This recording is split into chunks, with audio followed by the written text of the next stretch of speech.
Hello guys! Hello Gemini! Welcome dito sa aking channel, Gemini. Alamin natin kung ano ang Lunar New Year 2025 para sa lahat ng Gemini. So, pasensya na kayo Gemini, na late kayo kasi hindi masyadong maganda ang ating pakiramdam. Okay, so first card para sa lahat ng Gemini ay Page of Pentacles.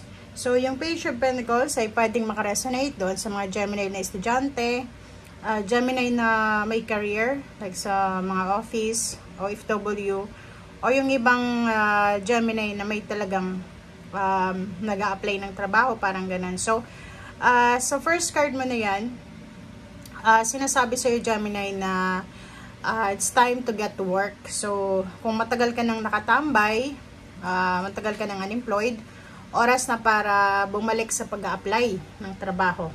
Okay, isang napakagandang oportunidad ang posibleng ibibigay sa iyo ng ating universe. Ay, ang oportunidad nito ay pwedeng magdala sa iyo ng masayang balita tungkol sa career, promosyon, salary increase, scholarship ng anak mo kung may anak ka, pamangkin, apo, or posibleng yung iba magbabalik eskwela, magbabalik sa pag-aaral or sa loob ng eskwelahan, parang seminar, or pwedeng yung iba sa inyo dyan, merong conference or kung ano man na pagtipon. Okay? Okay. Pasensya na guys talaga ha.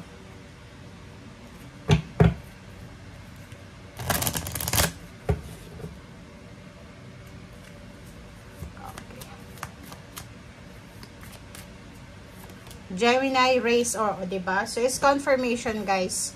So, dalawa yung bara sa'yo, Gemini, na nagsasabi na talagang merong race or promotion.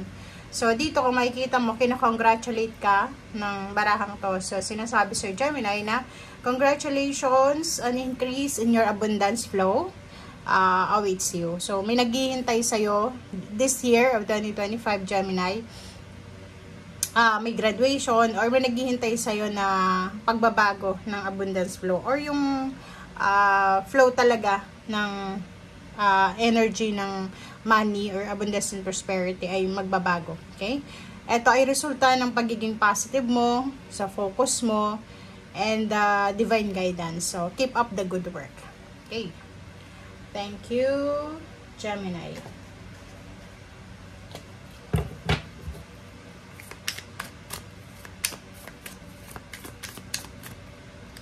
Okay, next card natin is Page of Air. So, yung Page of Air mo dito is sinasabi sa Gemini na kung marami kang mga plano na hindi matuloy-tuloy, kung marami kang plano na palagi mong hinahang, diba? Marami tayong plano na minsan bigla lang magbabago yung isip natin na hindi ko na itutuloy, parang ganito ganyan. So, dito sinasabi na oras na para ituloy mo yung mga bagay-bagay na hindi mo itinutuloy dahil lang sa takot, dahil sa kulang sa oras, or kung ano man yan na dahilan kung bakit hindi mo itinutuloy. Okay?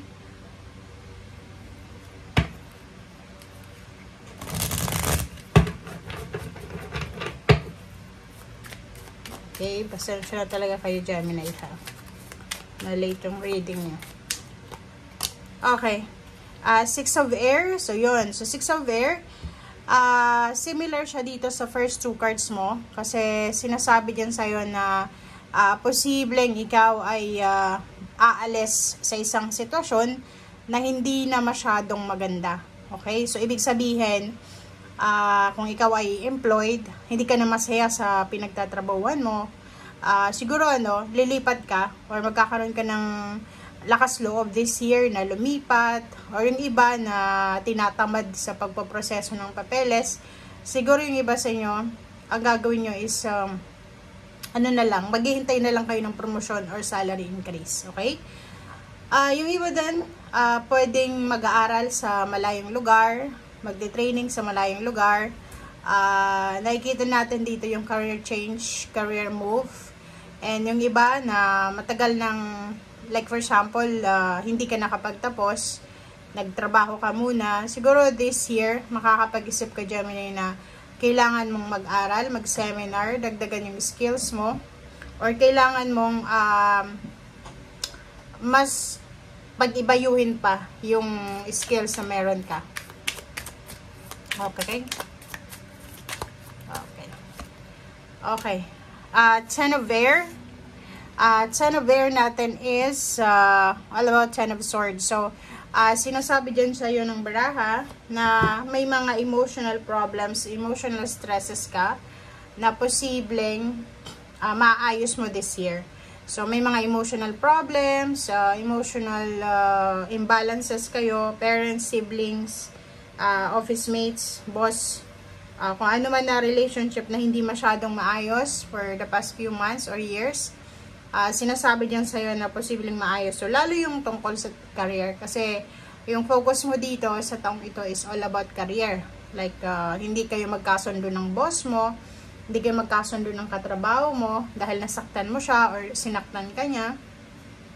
Yung Ten of Air na yan is galing yan sa Three of Air. So, sinasabi niyan sa'yo na lahat ng mga mangyayari, okay, this year, ay posibleng ito na yung positive outcome. Ito na yung katapusan ng mga bagay-bagay na nangyari sa nakaraang taon. Maybe 10 years ago or 10 months ago, hindi naging maganda yung takbo ng relationship mo. Or yun, in relationship naman, pwedeng sa lahat yan. Relationship sa kaklase, sa kapitbahay, sa kapamilya, katrabaho. So, any types ng relationship yan. Okay?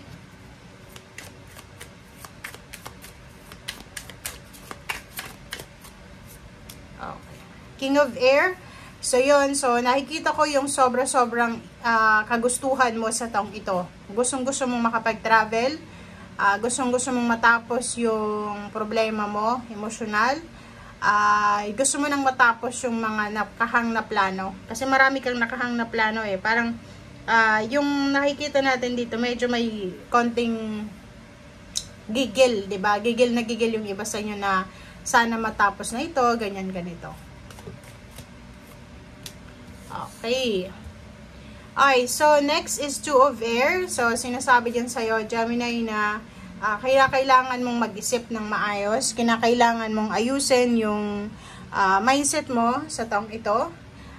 Kinakailangan mong, kasi maraming magbabago eh. Maraming mga posibleng dahilan para magbago sa buhay mo. So, sinasabi dyan na kailangan mong mag-isip. Kailangan pag-isipan, kailangan mong yun, mag-reflect ka muna, mag-meditate ka muna bago mo gawin kung ano yung mga decision making mo. Okay? So, yan guys ang sinasabi ng baraha. Pasensya na kayo, Gemini, ha? Kasi, kasalukuyang ako'y may sakit. So, kailangan kong makarecover. Okay? So, dito, Gemini, nakikita ko sa'yo na maganda yung takbo ng 2025 mo. Okay? Lunar Year 2025.